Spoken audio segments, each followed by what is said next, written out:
Во 2012-13 имаше 5 огласи за IT. Во 2013 имаше 20, во 2014 имаше 100. Прогресот беше многу брз, затоа ја во 2015 година одлучив да го основам Brainster. Дали освен Brainster има некои други бизниси кои во моментов ги работиш или ги водиш? Или тоа е единствениот бизнис кај што сите, да речем, сите средства се вложени само во него? Од 2015 година до сега успешни бизниси се Brainster, Brainster Next и сега Brainster Албанија, така да тие се како три посебни компании, иако изгледаат многу слична една на друга, се сепак многу различни. Тоа се успешните бизниси. Имаме два неуспешни бизниси во овие години, 2018 и 2020 лансиравме други бизниси, едниот се викаше Лајка, тоа беше платформа за hiring.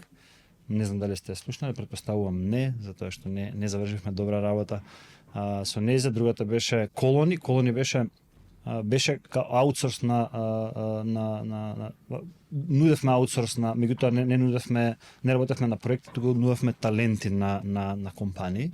И Колони почна да функционира, меѓутоа тоа што него искалкулиравме во равенката е дека можеби некои од нашите клучни партнери, тоа се компаниите, ќе ни замерат дека им влегуваме како конкуренти. Ние бевме свесни дека на надворешни пазари тешко е да, многу се мали шансите да бидеш конкурент за клиенти, меѓутоа реално станавме конкурент за таленти и затоа решивме да го затвориме тој бизнис. Иако имаше потенцијал да порасне, решивме да го затвориме за да си останеме во добри односи со компаниите, со IT компаниите, бидејќи тие не се многу важен партнер у целава приказна, тие се организациите кои ги вработуваат нашите таленти. Ако прашуваш и средствата, од друга страна доста од личните средства и од средствата на организацијата ги вложуваме на берза, активно инвестираме на берза, така да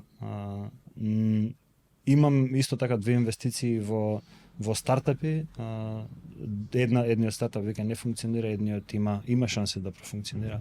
Меѓутоа 95% од времето ми е посветено на Brainster Next и Brainster Албанија. Тие се приказните што функционираат. Другото како пасивни, како средства ги реинвестирам на берза. Имаме доста пати зборувано за лидерство, за менаџмент, за стартување на бизнис и за такви работи, ама нешто што од секогаш сум сакал да прашаме, што прави лидерот во ситуација кога се ова конфликт во компанијата? Како се тргнува да се решат тие работи? Едно подпрашање. За тебе конфликт е негативно? Па, може, ако мислам дека ако лидерот навистина е добар лидер, може да од некој конфликт да извади нешто многу продуктивно од тоа, но мислам дека доколку е лош може да заврши многу полошо за компанијата. Знаете што, има ситуации, особено кога сме во ситуација да донесеме одлука која не е многу лесна за носење, не е многу очигледна, не е од оние лесните одлуки, е комплицирана или комплексна одлука. Во тие ситуации тоа што треба лидерот да го направи, да направи простор во организацијата за да поттикне несогласување, да поттикне конфликт, бидејќи во такви таа реалност, во такви ситуации доаѓаат интересни идеи на површина. Од друга страна реалноста е организација каде што нема воопшто конфликт, каде што сите се согласуваат на што и да се каже, тоа е стапица, тоа не треба така да биде. Тоа значи дека има многу истомисленици и од друга страна има можеби луѓе кои едноставно не сакаат да влезат во конфликт затоа што ќе треба да се докажуваат, ќе треба да си го одбранат ставот, да се спротистават со некој друг. Така не го гледам конфликт како лоша работа. Некогаш треба да се поттикне и да се направи nurturing, се додека конфликтот е во некои рамки на етичко однесување и вредности и така натаму. Меѓутоа не го гледам конфликтот како обратната ситуација, немање конфликт е ситуација што мене би ме загрижила многу. Многу интересна работа е кога сме лидерскиот тим на Brainster е тим кој веќе подолго време соработува заедно. Имаме одлична соработка. Кога се случуваат конфликти или кога носиме одредена одлука, многу ретко, скоро никогаш не се случило сите што се на маса да имаат ист став, исто мислење. Меѓутоа тоа што е важно да го обезбедиме во лидерот, што е важно да го направи, е да се осигура дека и оние што се против идејата, иако другите изгласале за некоја опција А, оние што се за опција Б, да осигураме, да бидеме сигурни дека ќе ја поддржуваат идејата наместо да ја блокираат за на крај да кажат ви кажав дека нема да функционира. Најголема поддршка треба да се очекува од луѓето кои биле против одредена идеја. Ме разбирате? Дали е тешко да се биде водечки лидер, иноватор и бизнисмен, ако знаеме дека има многу академии и технологијата е се понапредна и почеста и многу студенти исто така имаат интерес. Okay. Нема да ве лажам дека не е добра за нас позицијата лидер, супер позиција, поволна позиција, меѓутоа бидете сигурни дека оние што се број 2, ако знаат како да изиграат, дека се во многу подобра позиција, бидејќи они сонуваат да не победат, они не мразат, они би направиле све за да си ги замениме позицијата, некој друг да биде number 1. Така да и тоа го знаеме, свесни сме. Ако бевме ние на број 2 позиција, малце поинаку би изиграле. Нема да кажам како, меѓутоа можам да ви кажам што прават сега моментално нашите конкуренти. Сигурно сте го забележале и вие тоа. Не копираат во секој чекор, а копирањето во секој чекор не става во позиција да можеме да предвидиме што е тоа што ќе го направат следно, за да можеме ние одма после тоа следниот чекор да го направиме. Таа е многу поволна позиција за нас. Нема да им кажувам што треба да направат, меѓутоа можам да им кажам што не треба да прават. Од друга страна, кога си на лидерска позиција, нели си има и предности и недостатоци. Другиот недостаток е дека сите очи се свртени на ке тебе и сите оние што и конкуренти што се постојани конкуренти, меѓутоа имаме други конкуренти кои во моментов не се конкуренти, значи нови на пазарот може да не станат конкуренти, сите гледаат, сите очи се свртени на кај нас, сите сакаат нас да не победат. И затоа тоа е уште една позиција каде што уште една ситуација каде што бидување на лидерска позиција не е многу поволна. Меѓутоа ви текна на Дейвид versus Голијат приказната. Добра да си Дейвид, добра да си Давид, цело време да си Давид за да така да размислуваш. Од друга страна, уште една перспектива, нема да ви давам тоа што ќе се обидам да не ви давам да и не на одговорите, како да си лидер. Супер. Нема да ви дам одговори, ќе пробам да ви дадам мастрав за да си размислите, да си дадете одговори после вие на вашите прашања, окей? Уште една тоа што мислам дека ние или комотен сум да кажам дека ние како организација добро го правиме, тоа што иновираме, да постојано размислуваме што е тоа што треба да го направиме за ние да си ги убиеме нашите продукти. Ние да си го убиеме сервисот сега моментално што го даваме. Тоа бидејќи ако не го размислуваме тоа, некој нов што ќе влезе може да го направи тоа наместо нас. Па ако некој не убива, подобро ние да се убиеме, да се направиме да направиме нова организација, тоа што треба да направиме следно. Од друга страна, нели спомна и технологија, апсолутно сега се наоѓаме во состојба каде што толку многу брзо се менува технологијата и ова во бизнис терминологија, не знам дали сте го слушнале некој од вас, inflection point, дали знаете што е inflection point? Тоа е една интересна теорија на Ендри Грув, тоа е CEO, еден легендарен CEO на Intel на времето, не е меѓу нас оддамна, меѓутоа он inflection point ја кажува состојбата каде што состојба ивент каде што после тој ивент се е различно. Значи интернет е претходниот inflection point. Значи после 2000 година, после правењето на интернет да може секој да го користи све е различно. Сега е AI, тој. После овие години понатаму се ќе биде различно. За 5 години образованието ќе биде многу поразлично од сега како што го гледаме. Сите индустрии ќе бидат многу поразлични. Меѓутоа, од друга страна, оние што се иноватори, што имаат доста иноватори во лидерските, во тимовите, особено во лидерските тимови со оние организации што ја мислам дека најбрзо ќе се адаптираат.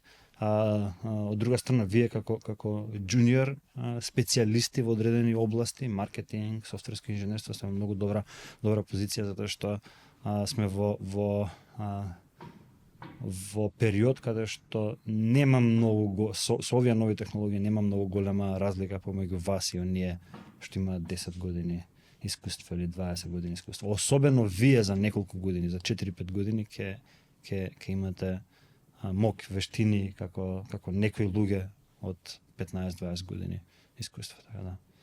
Оваа промена е доста поволна за вас, ако знаете како да изиграте. Океј. Моето прво прашање беше слично на Зорица. Сакав да прашам со растот на технологијата и на конкуренцијата на пазарот, колку е тешко да се одржи тој number one на пазарот? Горе-долу ист ќе биде одговорот. Не е лесно, не би требало да е лесно. Во нашава ситуација, како што кажав, нашите конкуренти, прво, ние сме тука да победиме, не сакаме да имаме конкуренти, таа е вистината, нели некој може да каже, нели конкуренти е добро, според мене competition is for losers, не треба, има една многу добра книга на Питер Thiel беше. Да. Така да не верувам во тоа. Ние сме we are here to win. Ние сме тука да ја победиме конкуренцијата, а во сега во моментов некако борбата против нив не стана малце поедноставна затоа што стана многу предвидливи. Можеме да ги предвидиме кои се наредните чекори што ќе ги направат. Второ прашање, нели речево првото прашање? Второ прашање. Ево сега да прашам, каде се гледате себе си Brainstar во еден одреден период во иднината, например за 2, 5, 10, 20 години? Океј, тоа е добро прашање. Вака се. Ако учиме од старите учебници за бизнис, за стратегија, таму пишува многу често пишува планирање за 10 години, стратегија за 15, стратегија за 20 години.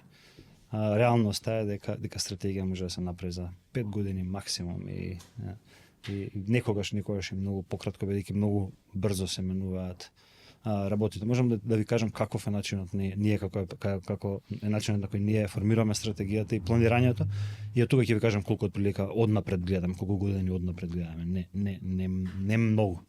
Значи ние ја правиме стратегијата еднаш годишно и за наредните 5 години ја повторуваме секој декември, вадиме нова стратегија, нешто изменето и за 5 години однапред. Врз основа на таа стратегија правиме план среднорочни цели. Среднорочните цели се семестрални цели, значи годишни цели, а после тоа ги делиме на краткорочни цели, тие се квартални цели. Користиме OKRs, тоа се Objectives and Key Results. Меѓутоа нема, зашто ти го кажав ова, ти дам малце контекст, нема да лажам дека имаме план за наредни 20-30 години. Сигурен сум дека голем дел од луѓето, јас и голем дел од луѓето во организацијата би го правеле ова цел живот. Ја би го правел ова цел живот. Добар ми е, многу сакам индустријава, многу сакам ова што го правиме за студентите. Многу станува интересно како растеме како организација, не станува поедноставно, станува потешко и тоа е повозбудливо, меѓутоа од друга страна станува помалку стресно, така да претпоставам наредните 5, 10, 15 години ќе победуваме, ќе растеме со некој процент година за година, ќе се прошируваме на Балканов. Идејата ни е да станеме број 1 образовен центар во Southeast Europe. Тоа ни е некоја цел и полека почнуваме со Албанија, имаме сега цел на друго место, полека да почнеме, така да тоа е тоа што сакаме да го правиме во наредните години. Од друга страна, знаете што, од друга страна, образование го имам пишано и ова на дали на блог или не е важно, меѓутоа образование е многу доседен бизнис, ама многу добар, многу убав бизнис. Не е апликација, не е многу атрактивен, не се менуваат многу брзо работите, не можеш да пораснеш со 200, 300%, 500% година за година. Растот кај нас е со, ако имаме добра година, со 10 до 20% година за година. Не е толку атрактивен колку другите бизнеси, меѓутоа после модерна фаза станува доста интересен за работење. Како си го држиш фокус? Не ги советувам луѓето да идат во оваа насока, ама е премногу се грижам за ефективност, за продуктивност, премногу. Мислам дека во граници на кои веќе нема смисла. Например, не користам телефон многу години наназад. Немам многу и на тој само тоа што не користам телефон ми помага да се спречам 10 дистракции во текот на еден ден. Од друга страна, имам две мали деца и нели тие ми се моментално приоритет и тоа уште толку ме тера да размислам што е тоа што треба да го работам, што е тоа што не треба да го работам. Од друга страна, нели на тој начин ги одбирам тие неколку работи што даваат поголема вредност наспроти да земам да работам многу работи. Друга работа мене што ми помага многу е си правам блокови, ако збориме сега за некои тактики, си правам блокови, например, понеделник ми е ден за стратегија, за размислување, за организација, четврток ми е ден за one-on-one со лидерите, каде што правам коучинг, петок ми е ден каде што цел ден немам состаноци, имам еден состанок што ни е за growth активност и нели можам да си создадам, да си направам повеќе блокови каде што можам без дистракција да работам една работа подолго време. Од друга страна, сум нели доста рано будник, доста и со една вакерка и многу рано си легнам негде околу 8-9 сат веќе сум значи сад време ќе ми биде време за спиење. Така да, доста рано си легнам и поради тоа па многу рано станам, негде отприлика 2,5-3 сум станат и од 3 до 7 сат дека не станат децава, тие неколку сати сум фул фокус, нема тука никакви дистракции, немаш да отидеш до кујна да си напуниш вода затоа што ќе разбудиш некое дете, така да си правам некои активности во текот на денот што ме држат фокусиран и од друга страна знам силата на знаете што значи leverage? Да? Можеме да ми објасниш како гледаш како leverage? Инаку од тебе би мога да знаеме дека претходно ти имам прашање на прашање. Leverage е за како би го објаснил јас, би било пример колку сработуваш вистински во времето што ти го работиш. Дека некој пример може да работи 8 часа, ама со многу низок леверидж и нема ништо да заврши, некој може многу поефективно да работи пример 2 часа и да заврши поголема работа. Да, дозволете ми да ви го објаснам. Значи, замислете го, леверидж е еднакво на вредност што носи одредена активност врз тајм. Значи, врз времето. Тоа е леверидж. И ти можеш со едно исто време, ако правиш работа која носи поголема вредност за организацијата, да донесеш многу повеќе за организацијата на крај. И многу сум комотен во многу рано делегирање на обврска, особено кога имам ме пофали сега ќе те пофалам јас тебе дека навистина го мислам тоа, многу рано во процесот кога ќе видам дека првиот момент кога ќе можам да делегирам одредена активност се делегирам. Одма ја делегирам. Со Вилјам пред месеци нешто почнавме една нова активност во организацијата.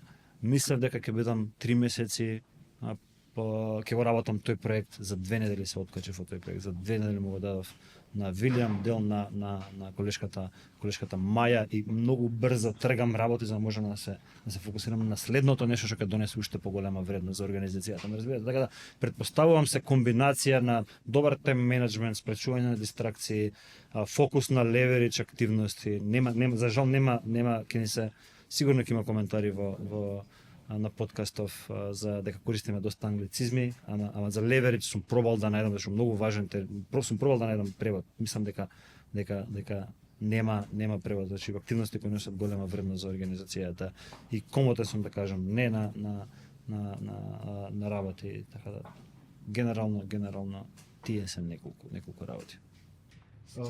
Спомна дека правењето на планови, пример понеделник ми е ден за тоа, ќе го правам тоа и така натаму. Пример еве сега сум студенти, доста ми е потребно така да се организирам времето, ама многу пати имам пробано и не сум успел. Пример, ќе го направам планот, тоа е се супер, ама дали и колку често се држиш до тие планови и што се случува, пример, јас ќе се држам до планот се до секундата кога нешто ќе ми излезе и првата нешто што ми е на скеџул ќе го промашам. Од тој момент натаму се ми пропаѓа околу.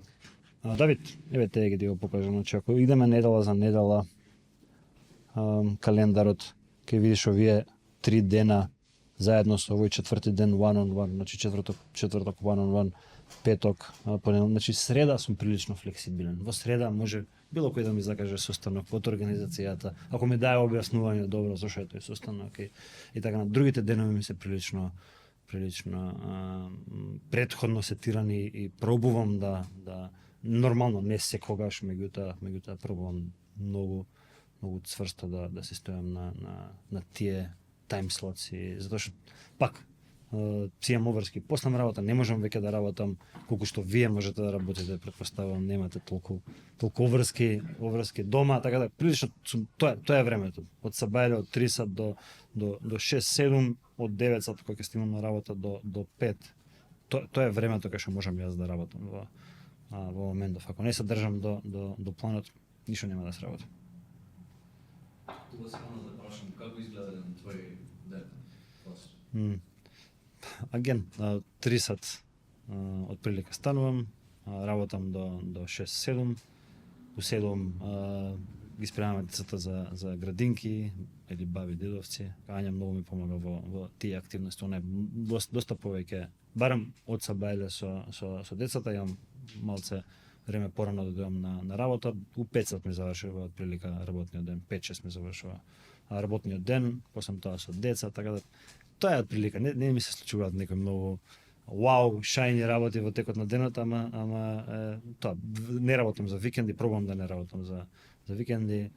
Немам многу хобија, останати претходно сум имал повеќе доста и спортови и сега ми останува мотор и од оние детски болести, уште таа болест не можам да ја излечам, така да генерално тоа е. Не сум од оние предприемачи што ги гледам на интернет, често станувам 2 сати јога, идам на пливање, идам на водно, ваква и кога работи човекот, ја не знам, ама не сум од тие луѓе. Пробам да бидам најефективен за да можам најмногу што можам време да посветам доме. Таа е реалноста. И за викенд стануваш од 3 сат? Станувам рано и за викенд. Тоа ми е времето отприлика. Не се будам со аларм, така да 3 сат ми е за жал и викенди станувам толку рано. Аз викенди па можам да си прочитам некоја книга. Тоа ми е исто така работа која не ми го ранецот, таму ако отвориме ранецот сигурно има 3-4 книги минимум во ранец, така да нешто што постојано го правам, тоа ми е исто така. Веќе влезено во навика. Некој предлог за книга? Да. На која тема? Или да ти ги кажам кои ми се книгите што мене најмногу ме. Последниве неколку години се фокусирав на повеќе теоретски книги. Од 2015 кога почнавме, бе фокусиран на тактики, на практики, на финти, на хакови, како побрзо да заврши одредена работа. Меѓутоа негде од 2019-2020 година ми се случува некоја промена каде што сега повеќе сакам да читам некои теоретски книги, некои теории, па да можам јас да си поврзам неколку различни теории за да можам да донесам одредена одлука или да направам одредена иницијатива, одредена иновација. Така да сега од книгиве моментално што бели последнава година што ги имам прочитани, има една многу добра книга маркетинг, се ти Made to Stick, многу фантастична книга. Уште една маркетинг книга, повеќе во насока на бихевиорална психологија, Influence, The Psychology of Persuasion. Ако збориме за лидершип, има неколку книги што навистина би го имаат сменето животот. Една многу едноставна книга. High Output Management се вика на Ендри Грув. Питер Дракер го читам, мислам дека се му јам. Не мислам, сигурен сум дека се минимум по еднаш некој од книгите по два пати. Има една многу добра книга, добра за почеток е Effective Executive. Има добра книга пред некој време прочитавме со лидерите кај нас на работа, Playing to Win. Се вика, таа ни помогна да направиме неколку промени во начинот на која работиме стратегијата. Има интересна една книга што ја читам по втор пат, сега во моментов ја читам по втор пат, се вика Seven Habits of Highly Effective People. Не знам дали ја прочитал некој од вас. Да, многу интересна книга. Има доста читам природ. Така, може да ви направам еден список и да го пуштам после тоа во коментар доле на YouTube, па ќе го преземете. Така, ама набрав 10, претпоставам доволно за наредниве неколку месеци имате книги за читање. Сите овие книги се фантастични книги, што ви ги кажав. Јас би сакал да позборуваме малку за IT индустријата и кое влијание го има целата и Brainster и Brainster Next College врз истата. Прашањето ми е дека нели зборувавме дека се појавуваат и други конкуренти на пазар. дали е лошо, дали ќе има лошо влијание врз целокупната економија на една држава, ако сите ресурси се алоцираат кон една индустрија и дали е тоа погубно или е можеби добро да бидеме, не знам, IT држава каде што голем процент од луѓето ќе го работат тоа. Ово прашање второ ти е доста мудро прашање. И е прашање кој треба некој друг да си го постави. Не ние. Ние можеме да ги поттикнеме да си го постават. Меѓутоа од таму ќе почнем тоа прашање да го одговарам. Мислам дека е лоша идеја насока да се фокусираме целосно на една индустрија. Така имаме многу ниска диверзификација како држава, така? И кога имаш мала диверзификација, ако има промени какви што има сега, одеднаш ќе многу ќе биде погодена државата. Затоа добра дистрибуција, различна дистрибуција или различен придонес на различни индустрии во една економија е секогаш најповолна. Секогаш ќе има една или две индустрии кои ќе бидат водечки. Не може да развиваш во не знам, во Саудиска Арабија, значи нормално индустријата што води е нафта и деривати, така да не можеш да идеш многу против природата, против ресурсите, место положбата и така натаму, меѓутоа во секој случај треба да се размислува на диверсификација. Дури и они се диверсифицираат недвижнини, туризам и така натаму.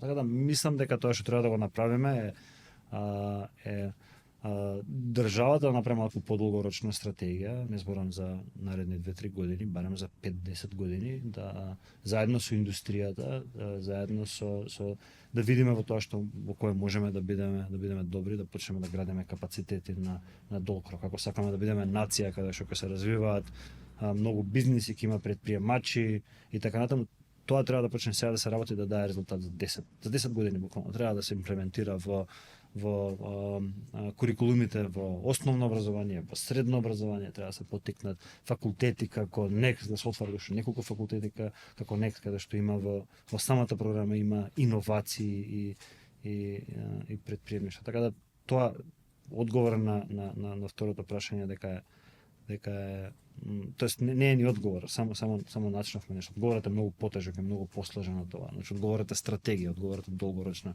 стратегија, меѓутоа ако треба да одговорам со да и не, дали е добра идеја да се фокусираме во една индустрија, е многу лоша идеја според мене. Какво влијание, првото прашање беше какво влијание Brainster има за Brainster и нели сега со маркетинг на тоа дека е индустријата популарна и во подем, многу луѓе посегнуваат по тоа како некој лайфхак дека ќе стигнат до сигурна работа и до подобра позиција, па многу луѓе нели се одлучуваат, а други некои струки индустрии едноставно немаат толкава заинтересираност. Дали е тоа заради тоа што така Знаеш, supply and demand, понуда и побарувачка. Не можеме многу против понудата и побарувачката. Ако има, како функционира понуда и побарувачка во оваа конкретна индустрија? Можам да ја дам една ретроспектива. 2012, 2013, од 2012 почнав да следам ја индустријава. Во 2012-13 имаше 5 огласи за IT. Во 2013 имаше 20, во 2014 имаше 100. Прогресот беше многу брз, затоа ја во 2015 година одлучив да го основам Brainster, затоа што имаше прво огромен гап, огромен јас помеѓу понуда и побарувачка и тоа не само во број на кадри, туку и во какви вештини имаат кадрите и какви вештини бара индустријата. Така да ние имавме среќа да почнеме бизнис со претходно добар ресурс, да почнеме бизнис во индустрија која сама по себе има тенденција да порасне. Така да таа понуда и побарувачка не можеме многу против нејзе. Ние како организација решивме да се позиционираме така да ја поддржиме таа појава, таа разлика помеѓу понуда и побарувачка и да понудиме квалитетен производ во период кога имаше висока побарувачка за него. Тоа го направи малку нашиот бизнис полесен на првите години. Сакам да позборувам малку за предприемништво, дека многу е актуелна тема, би рекол, посебно кај луѓето на моја возраст, еве да кажам, па дури и кај помалите. Бидејќи пред некоја година, еве, чист пример, во моето друштво сме 10-12 луѓе, пред некоја година, еве, пред 2-3 години не прашаат што сакаме да имаме, да бидеме кога ќе пораснеме, што ни се плановите. Мислам дека дали еден двајца ќе каже дека сакам да имам моја фирма, сакам да сум предприемач и се тоа.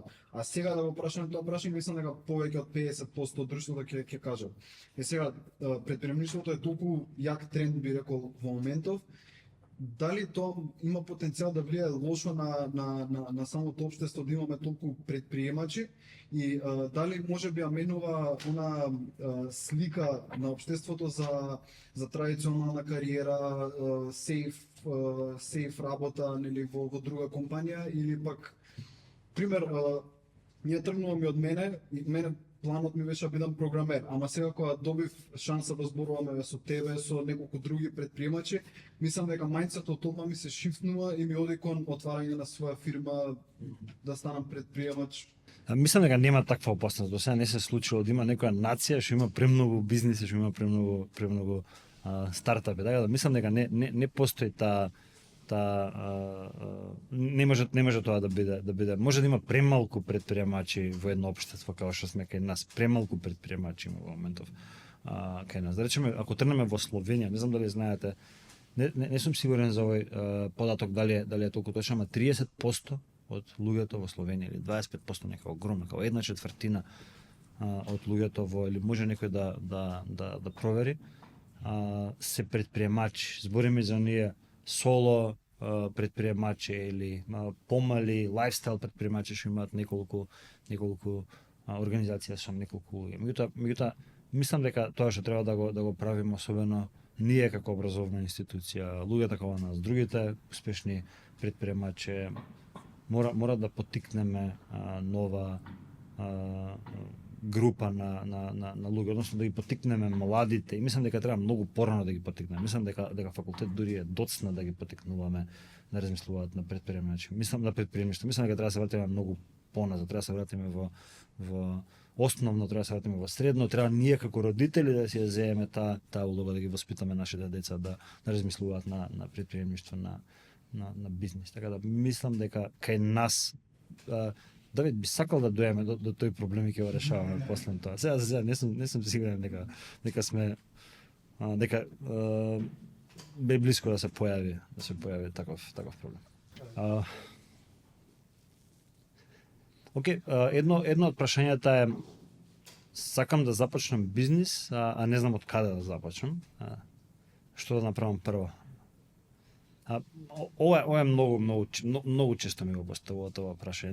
Нема да, значи Давид, за тебе сме го разговарале ова нема да преувеличам ако кажам дека на неделна основа луѓе, дали на факултет, дали други студенти на Brainster, особено студенти кои се на маркетинг, на дизајн, дел исто така на програмирање, тие групи на UX, тие групи се групи кај што има повеќе предприемачи или луѓе со мајндсет да започнат собствен бизнес. Многу често ми го поставуваат ова прашање и не сум сигурен кој од факултетот ми го постави прашањето и претходно давав многу рандом одговори на ова прашање. Викам рандом, стварно што ги мислам, нели од кај да започнеш, па пробам да дадам добар одговор, меѓутоа размислив дека можеби вреди да подразмислам добро на ова прашање за да можам да дадам добар конкретен одговор на луѓето. И во моментот вакво ми е размислувањето. Дали од каде да започнам или каков бизнес да започнам, ајде да си поставиме една матрица, да си одговориме на неколку прашања за да стигнеме до одговорот. И мене првото прашање ми е као потпра. Ако некој ме праша тоа, би сакал да го прашам следно.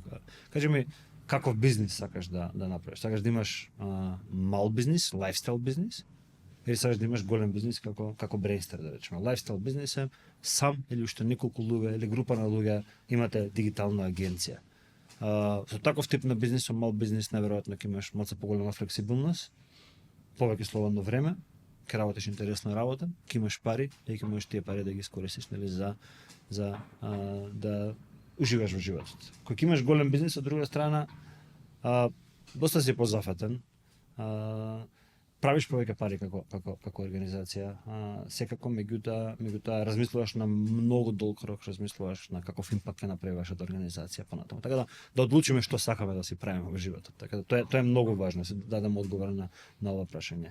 А ако сакаме да имаме да имаме слободно време, да имаме пари, претпоставаме лајфстайл, да си отвориме мал лајфстайл бизнес, дигитална агенција што ќе работи. Ќе заработува фино, меѓутоа никогаш нема заработува во милиони, ќе заработува солидно. После ова прашање претпоставуваме е прашање дали сакаш, многу важно прашање, дали сакаш ова да го правиш сам или го правиш со други луѓе, дали сакаш партнер или сакаш сам да го правиш. И ова е многу важно прашање. Ако имаш партнер, претпоставувам треба да размислиш каков партнер ќе земеш во фирма. На почетокот е многу добро да размислиш на партнер кој нема ќе има различен сет од вештини како тебе, за да може да си помогнете. На почетокот е добро да најдеш партнер кој си сигурен дека работи исто многу како тебе, бидејќи ќе има фрустрација доколку не е така, или можеш да одлучиш да немаш партнер. Јас почнав без партнер во организацијава и гарантирам дека никогаш нема да почнам без партнер повторно. Така да, особено во првите години од бизнисот, каде што е навистина тешко и стресно, реалноста е дека немаш ти стресот да го делегираш на вработени, зашто во рана фаза ќе си отидат вработените. Ама можеш да го делегираш на партнер, можеш да го поделиш со партнер. Ако немаш партнер, ќе треба сам да го носиш на грб. Така да тоа е следното прашање. Трето многу важно прашање е, или ајде ово да ги наречеме сет на прашање, што сакаш да правиш? Што сакаш да правиш, значи што би правил без денар, без пари. Би го правил без пари, така да тоа е. Значи која ти е пасијата? Второ прашање, кои ти се вештините? И трето прашање, што може да се монетизира? Значи, зашто од овие работи, идеи има доволно голема потреба на пазар за да можеш да монетизираш? Бидејќи ако имаш желба, ако имаш пасија, имаш вештини, тоа што ќе биде скапо хоби, ако нема пазар, така?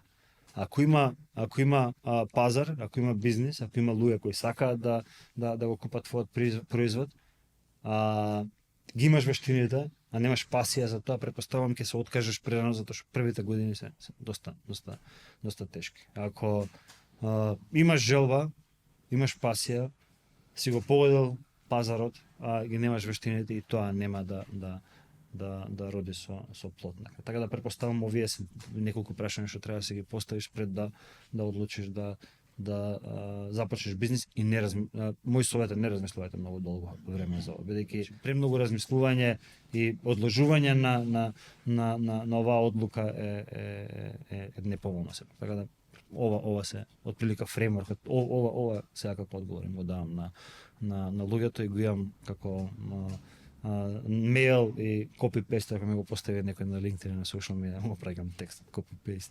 Мислам дека интересно прашање да се одговори на башна тема за почнување на бизнис е како да знаеш кога да се откажеш. Ја го имам слушната одговорот лично од тебе, ама кој мислиш дека одговорот? Кажеме го. Па неколку пати мислам дека не само од тебе, ама и од други луѓе што доаѓале често поставувано прашање. Мислам да, многу често, ама мислам дека најпоследното што го памтам, одговорот беше кога ќе видиш дека едноставно губиш премногу од тоа што мислиш дека ќе можеш да вратиш. Знаете колку е жалосно да имам неколку случаи што ги знам на луѓе добри, паметни предприемачи, меѓутоа толку заљубени во одредена идеја што нема смисла, и колку и да му кажуваш нема смисла, он иде одреден со моментот, не ме демотивирајте, ќе успеам на крај таква. Значи нели да се одлучиш да почнеш и да се одлучиш да се откажеш од една идеја, од еден бизнис е многу важни едното и другото. Кога видиш дека веќе едноставно нема смисла што и да направиш, подобро откажи се, колку и да имаш инвестирано. Има еден bias, тука се вика sunk cost fallacy се вика овој bias. Sunk cost fallacy значи до сега имам толку инвестирано, ќе инвестирам уште нешто. Не, до сега имам толку инвестирано, гледам дека не иде во посекувана насака бизнисот, го затварам. Не е важно колку имам време и пари инвестирано. Така да ние ако продолжевме лајка ако продолжиме да инвестираме и ресурси, и време и пари и време во лајка, колку и да продолжиме, таа идеја едноставно немаше никаква смисла. Добра и таа идеја прилично брзо ја утепав. Мислам дека 6 месеци и свативме дека нема никаква смисла. Јас имам едно прашање се на доврзано од претходното. Верувам дека многу луѓе што го гледаат овој подкаст се нови и млади предприемачи и сакаат дошли до овој подкаст да научат нешто. Па така што е поставено прашање што може да би ги интересирало, тоа е кој е најдобриот начин да се соберат финанси за еден стартап или од каде да почнат, дали тоа е краудфандинг или нешто друго.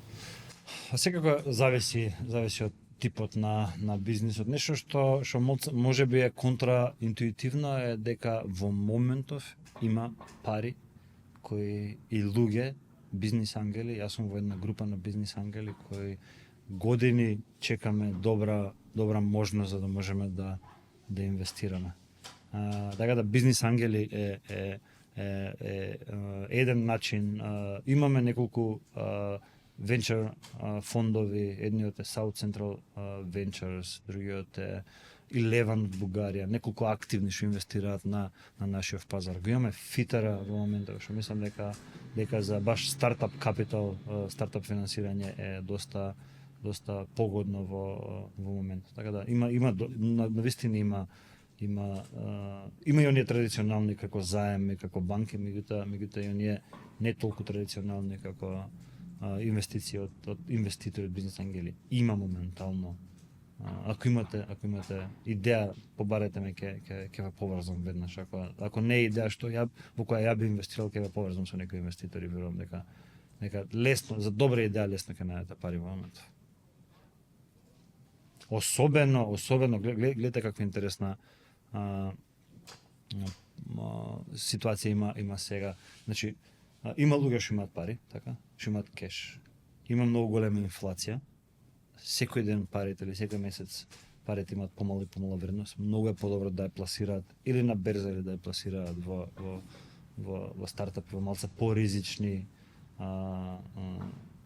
ентитети и да, нели, со цел да си ги тие пари да добијат повеќе од тие пари во иднина, таа инвестиција во иднина. Така да има моментално навистина има пари кои се достапни, ама нема идеи. Во моментов нема идеи.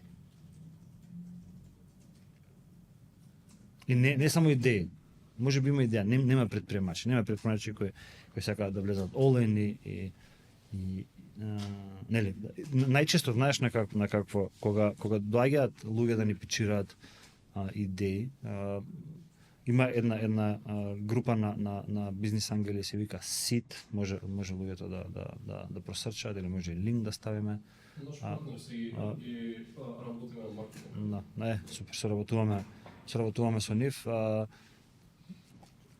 Често доаѓаат предприемачи со некаква идеја, најчесто е PowerPoint презентација, бидејќи немаат ништо сработено, која не го поддржувам, јас не инвестирам, никогаш нема да инвестирам пари во PowerPoint презентација, меѓутоа дури и немаат желба да напуштат работа и целосно да влезат all in во продуктот. Како јас како инвеститор или другите инвеститори би инвестирале пари, а ти не си all in во бизнисот. Така да нема многу иницијативи во кои може сега да се пласираат пари.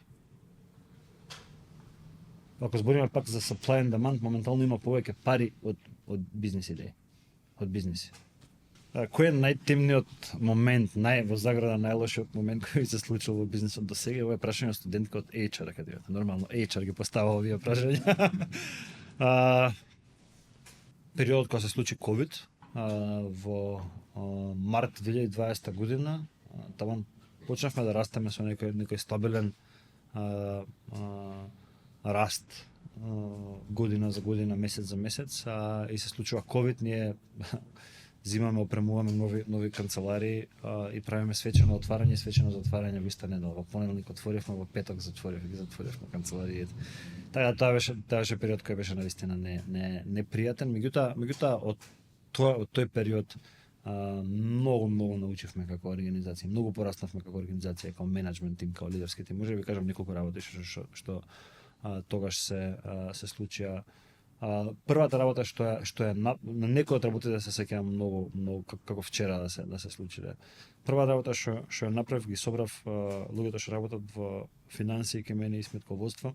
Дечки, видете колку пари имаме на сите сметки. Моментално и кој ни е burn rate. Burn rate е колку трошиме, кој ни се троши месечно, така.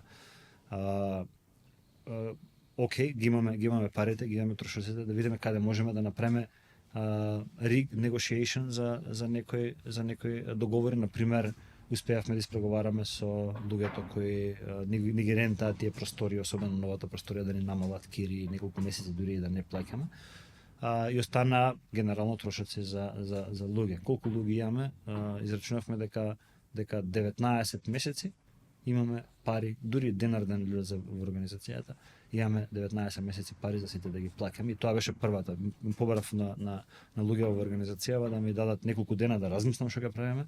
И првото нешто што ги собрав, кој им го сообщив, е дечки, значи не се секирете. Нема во наредните 19 месеци што ќе се случи, сите ќе земеме плата. Значи тоа беше првото. И тоа ми даде простор уште неколку недели да размислиме како лидерски тим што ќе правиме понатаму. Немавме баш многу добра, немавме идеја што би правеле. Беше наистина комплексна ситуација. Не знам дали сте читале Black Swan книгата. Значи ова е баш Black Swan евент, прочитајте ја да не трошиме време да не објаснувам што значи тоа. Значи беше евент кој беше многу комплексен, никогаш претходно не се случил и немаше кейс стадија, никој не знаеше што треба да направиме за добро да излеземе од оваа ситуација. И тоа што одлучивме ние да го направиме од оваа гледна точка беше доста паметно, доста добро. Прво нешто што сфативме е дека за разлика од сите останати што предвидува, не знам дали ви текна тоа, имаше предвидување дека кризата ќе заврши во јуни кога се стопли. Не знам дали ви текна на тие моменти. Немаше никаква логика тоа и ние бевме организацијата која брзо сфативме, среќа, сфативме дека ова ситуација е или перманентна или ќе биде долго време. И за тоа решивме во време на криза не само да намалуваме трошоци и да влеземе во фаза на хибернација и да чекаме да дојдат подобри времења, туку решивме да инвестираме. Инвестиравме многу, направивме innovation team кој направи неколку платформи за да обезбедиме најдобро учење онлайн што може. Најдобро ever. Таргетот беше да направиме најдобро во свет. Не добро за овие услови, да направиме за овие простори, да направиме најдобро искуство во свет. И свесни сте, платформи беше ги користите, IMNext, што ја користите платформата на Next факултет. Значи тоа прво со што сакавме да го обезбедиме. Друга работа, имавме луѓе, беше март, имавме групи кои само што започнуваа, групи кои се во тек. Тоа што го направивме на луѓето, им се јавивме на сите студенти од прв до последен, направивме еден кол центар во наводници, им се војавме на студент еден по еден и им кажавме: дечки, не можеме да се вратиме назад во училница како што се договоривме претходно. Ова е планот, ова е стратегијата.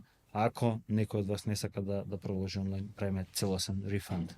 Значи само пиши не сакам да продолжам, веднаш ќе ги враќаме назад парите. 90% од луѓето решија да продолжат онлайн, со тоа што се направивме контраинтуитивна одлука, одлучивме да инвестираме многу во онлайн учење, онлайн искуство, додека нашиве конкуренти да се враќаа во училница, многу смешно изгледаше тоа. Се враќаа во училница, после 3 дена во училница, па ќе им се испоразболе цела група, па назад се враќаат сега онлайн сме, па сега офлайн сме. И они 2 години пробуваат да менуваат, ние донесевме одлука, ние сме онлайн училиште. Од сега натаму не сме онлайн училиште. Таа и направивме уште неколку паметни одлуки и доста инвестиравме во време на ковид и после 2020 година бевме апсолутно на разликата помеѓу нас и останатите беше огромна. Така тоа е најцрниот момент, меѓутоа испадна поволен. Не би сакал никогаш да не се повтори нешто такво. За промена, кој е најсветлиот момент, ако да речеме третирате најтемниот? Многу интересно.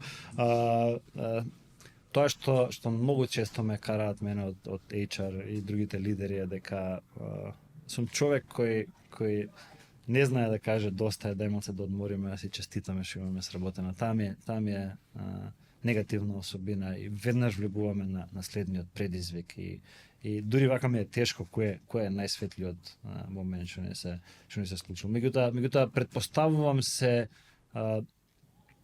во текот на една година лидерите носат колку одлуки мислиш дека носам во текот на една година? Добри одлуки или лоши одлуки? Не, одлуки. Или во текот на еден квартал, како сакаш? Колку е сетно одлуки? Претпоставувам 30. 20-30 години одлуки годишно? Да, некои мали одлуки, некои поголеми, позначителни. Многу помалку. Значи многу помалку значи дека може да има семестар кај што нема да донесам ни една, може да има квартал кај што нема да донесам ни една одлука. И тоа за мене е успешен квартал затоа што луѓето што се под мене ги носат тие одлуки, ги носат вистинските одлуки. Меѓутоа имаме неколку одлуки каде што и за среќа ја имам учествувано, тие се одлуки кои се неочигледни одлуки. Неочигледни одлуки се оние кои се поразлични од било кој друг што ќе ги донесе. Значи, ние идеме целосно онлайн, градиме решенија за онлайн учење, другиве менуваат од време на време. Тоа беше поразлична, контраинтуитивна одлука за сите останати одлука која и ако испадне таква контраинтуитивна одлука, ако испадне дека е добра, правилна одлука, тука се прави голем чекор помеѓу нас и останати. Така да ако ме прашаш кои се светлите точки, претпоставувам се тие 7-10 одлуки во вие или 15 одлуки во вие 8 години што сме ги донеле, кои биле контраинтуитивни, никој не ги предвидел дека ќе ги направиме и ни дава голема предност помеѓу нас и останати. Да речеме лансирањето на Next е таква одлука, каде што никој не очекуваше, во тајност го државме 2 години, развивавме и отворивме формално образование. Brainstart Plus е исто така контраинтуитивна одлука. Brainstart Plus пакетот е диференцијација каде што во ваков период на толку големи промени направивме продукт кој ќе им помогне и на студентите да ги совладаат вештините кои моментално се потребни на пазарот на труд, меѓутоа ќе им помогне на индустријава да закрепне и да излезе од оваа криза со вештини, со луѓе кои им поседуваат вештини кои може да одговорат на потребите денес. Така да претпоставам тоа се светлите моменти, некои одлуки кои ќе ја донесеш и кога ќе видиш дека конкурентите не сваќаат што правиме и поминуваат неколку месеци и се уште не сваќаат. Така да претпоставам тие светли моменти. Јас имам уште едно прашање за претприемништво. Според мене единствената работа која што можеби им е предомислил во цел тој процес, во целото размислување можеби делам своја фирма ќе пораснам, ама дали некогаш си дозволуваш, односно дали воопшто можеш да не размислуваш на работа, на иднината, на брейнстер и на сите тие работи како предприемач, или постои она професионална деформација што те тера цело време да размислуваш на иднината, на идни голос? Значи, реално размислуваш, често размислуваш, не можам да кажам цело време, затоа што пак кога сум со децата се исклучувам целосно, тоа многу ми помага за да се одморам од цело време да мислиш на една работа, бидејќи некогаш добрите идеи доаѓаат кога ќе се направиш едноставно пауза нели од работа да размислуваш на работа. Меѓутоа реалноста е дека цело време како предприемач ти работи мозокот. Цело време дека си буден и ти работи мозокот. Немам да прашам поврзано со тоа, дали тоа може би значи дека не секој може да е предприемач и нешто што се учи и нешто што е некој так се ради. Дали предприемач се раѓа или се прави? Не сум сигурен дека имам одговор на ова прашање. Меѓутоа ако размислиме дека вака на некој луѓе им треба малку поголема мотивација за да започнат со бизнес, на некој воопшто не им треба мотивација. Тие луѓе едноставно ќе започнат бизнес кога тоа. Дали сите треба да бидат предприемачи, претпоставувам не. Дали сите можат да се носат со овој терет и со овој интензитет Претпоставувам не дали сите треба да пробаат па да видат дали се за претприемништво или не, мислам дека да барем тоа треба сите да го направат. Дали искуството е клучно за да бидеш успешен предприемач или некој со да кажам никакво искуство може да влезе на пазарот со идеја само и со каде да бара помошта за да успее, бидејќи со неговото искуство тој верувам дека многу и да има најдобрата идеја на светот, ако не знае како да ја презентира, како да ја прикаже пред луѓе, како да има некоја мрежа околу него, мислам дека мали се шансите да успее. За тоа е добро да ги потикнуваме луѓето додека се во средина како на академија или на факултет, да ги потикнуваме луѓето да започнуваат бизниси.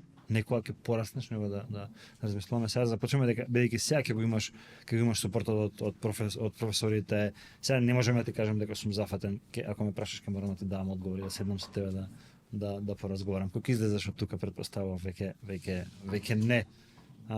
И затоа мислам дека сега е вистински момент да започнеш бизнес, меѓутоа глед, претприемачи обично не чекаат совршени услови за да започнат бизнес. Како што кажав претходно, пасија, знаење во одредена област и индустрија, бизнес кој ќе го одбереш се нели како сите овие работи влијаат на дали ќе ти успее бизнес или не, меѓутоа и да немаш одредено знаење или ќе најдеш партнер кој го има тоа знаење или едноставно ќе научиш. Не. И јас се наоѓам сега овие години се наоѓам во и тоа не ретко, се наоѓам во позиција каде што за да можам да направам одреден потек ми треба ново знаење. Значи сега сум тука за одредена работа, тука ми е плафонот на моето знаење. Морам да аквизирам ново знаење за да можам да направам одредена активност. И тоа е многу интересна состојба која ќе се најдеш дека за овој дел тука ми е лимитот, меѓутоа ќе знам што треба да направам за да аквизирам ново знаење. Како што знаете, не сум многу инволвиран во работењето на Next. Има друга екипа која го води Next. Мене главна прекупација ми е Brainstorm, ми се академиите. Екипата која работи моментално на Next се предприемачи. Се внатре во организацијата предприемачи. Бидејќи почнуваат од нула, градат организација, се соочуваат со проблеми, се соочуваат со стресови, иновираат, адаптираат. Тоа го прави еден предприемач во рана фаза во развој на бизнесот. Така да нема знаете што не ни мора да одлучуваме сега дали сакаме да бидеме предприемачи или работиме за стартап или да работиме за компанија.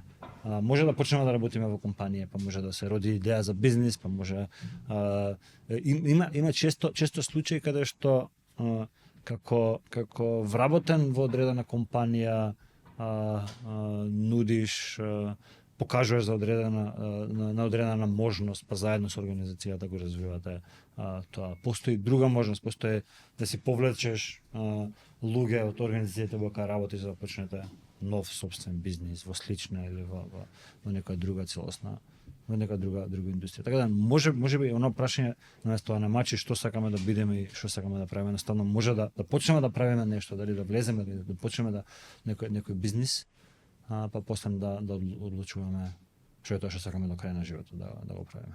Дека мене исто кариерата ми почна во организација, тоа ми почна во доста традиционална и голема корпорација и таму поминав до 2015 година, во моментот кога собрав и нешто пари на страна, плюс земав инвестиции и го започнав Brainstorm во 2015 година. Меѓутоа приказната кариерна ми почнува во корпорација. Иако бев свесен дека некогаш бев свесен многу рано дека некогаш ќе започнам бизнес. Меѓутоа немав моментално идеја и немаше некоја потреба што ја гледам за да ја решам. Меѓутоа тоа се случи после неколку години, после 5-6 години работење во таа корпорација, која почнав да гледам потребата на пазари, да во глава да го размислувам продуктот и да почнам да го работам и да дам отказ од персоналната работа за целосно да се фокусирам на овој бизнес.